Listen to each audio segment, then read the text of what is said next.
قل ان كانت لكم الدار الآخرة عند الله خالصة من دون الناس فتمنوا الموت ان كنتم صادقین۔ پھر یہ ایک یونیورسل ٹروتھ آ رہا ہے، بہت اہم۔ اس کو کرتے ہوئے خود انٹروسپیکشن کی ضرورت ہے، پڑھتے ہوئے، کیونکہ ان کا یہ خیال تھا نحن ابناء اللہ واحباؤہ، ہم تو اللہ کے بڑے چہیتے ہیں، بڑے لاڈلے ہیں، اولیاء ہیں، ہم پسندیدہ لوگ ہیں، we are the chosen people of the Lord. یہ ان کا کہنا جو ہے یہ تو ان کی بڑی کھلی بات ہے، اور ان کا کہنا ہے کہ آخرت کا گھر تو ہمارے لیے ہے ہی ہے، اٹھا لو۔ اب دیکھیے لٹمس ٹیسٹ ان کے سامنے رکھا جا رہا ہے، لیکن یہ لٹمس ٹیسٹ میرے اور آپ کے لیے بھی ہے۔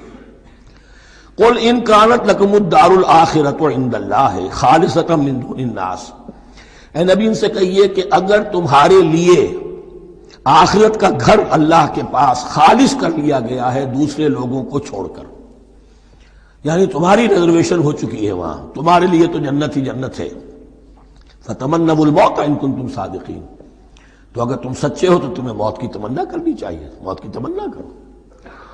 اگر اتنا ہی یقین ہے جنت میں داخل ہونے کا تو دنیا میں رہنا تم پر گراں ہونا چاہیے۔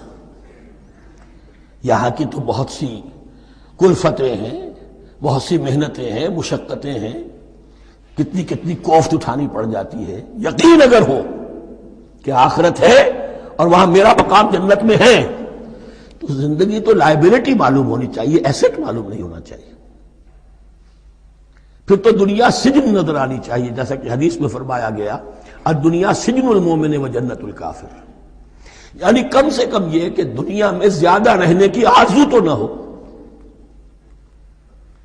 یہ کم سے کم ہے۔ آخرت پر ایمان، اور اگر اپنا معاملہ اللہ کے ساتھ خلوص پر ہے، دھوکے بازی پہ نہیں ہے۔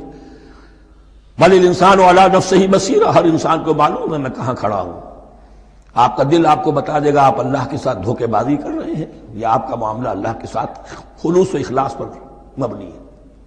اگر یقین ہے کہ خلوص و اخلاص پر ہے تو پھر تو یہ ہے کہ زندگی ایسٹ نہیں لائبلٹی، اور دنیا باغ نہیں قید خانہ نظر آنا چاہیے، اور اس میں انسان رہتا ہے ایک مجبوراً، اللہ نے بھیجا ہے رہنا ہے، جو اس کی طرف سے ذمہ داریاں عائد کی گئی ہیں وہ ادا کرنی ہے، لیکن یہاں رہنے کی خواہش یہ اگر ہے تو یا تو آخرت پر ایمان نہیں یا اپنا اللہ کے ساتھ معاملہ خلوص اور اخلاص پر مبنی نہیں۔ دس از دی لٹمس ٹیسٹ۔ فتمنوا الموت ان